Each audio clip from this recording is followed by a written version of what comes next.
What is going on? Let's talk about electricity. Okay, this is your breaker panel in your house. You'll have a 15 amp breaker. Normally it's a 15 amp breaker. You will sometimes get 20 amp breakers. That's usually more for your washing machine. You'll also see a little notch in the side of it when it's a 20 amp breaker and it's a 20 amp outlet. So we have the grounds. The grounds go back and go to the ground bar. The neutrals go back and go to the neutral bar. The hot, this is coming off the breaker. You turn the breaker on. Then when this comes around, it feeds right here. This tab connects these two together, which makes both of these hot, always having 120 volts. These are the neutrals. We'll look at those later when I'm going to take that tab out. I'll show you how that works. So if you were to plug a hairdryer into either one of these, your hairdryer would turn on. If it tripped, this would be orange. You wouldn't have any power here. Always be very, very careful when you're working with electricity. Now, 120 volts comes here, feeds both of these. This 120 volts can also feed a switch. This switch is off. When this switch is turned on, this 120 volts goes through the switch and to the light.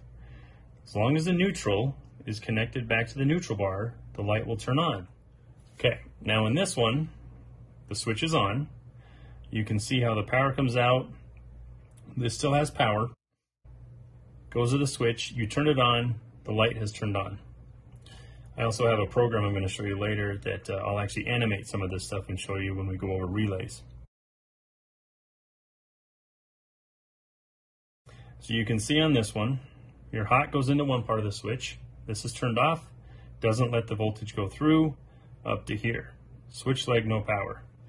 This one is turned on, which lets the voltage go through and sends it over to the light. You have a ground on both of these. They go back to the ground bar. You don't need a neutral on the light switch. You have a neutral on the light itself. You're just sending hot voltage through the light switch. Light switch is off, no power, light doesn't turn on. Turn on the light switch, light turns on.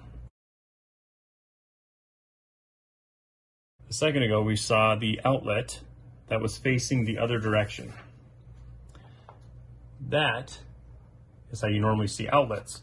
When you see outlets like this, both of them are hot. When you see an outlet upside down, notice right here, that little spot, it's missing the tab. When I cut that tab out, only the side I tell to be hot will be hot.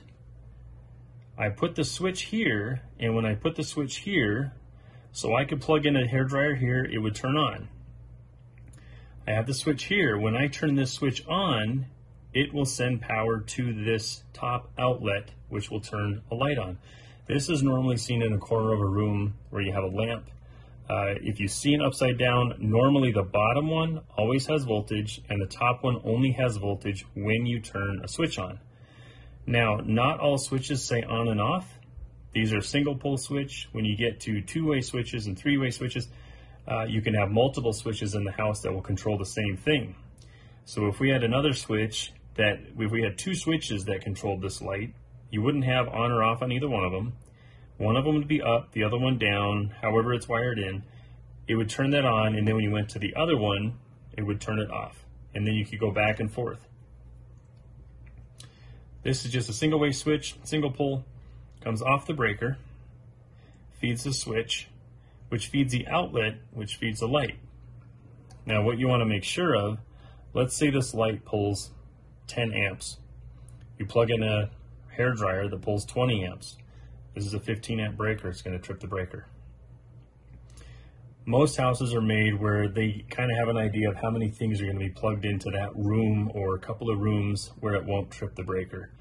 Let's say you have a vacuum running, a TV going, a hair dryer going, maybe a couple of lamps, video game system. You keep adding more and more things on there. Once it gets close to that, above that 15 amps, it'll trip that breaker. You'll need to go outside and reset it.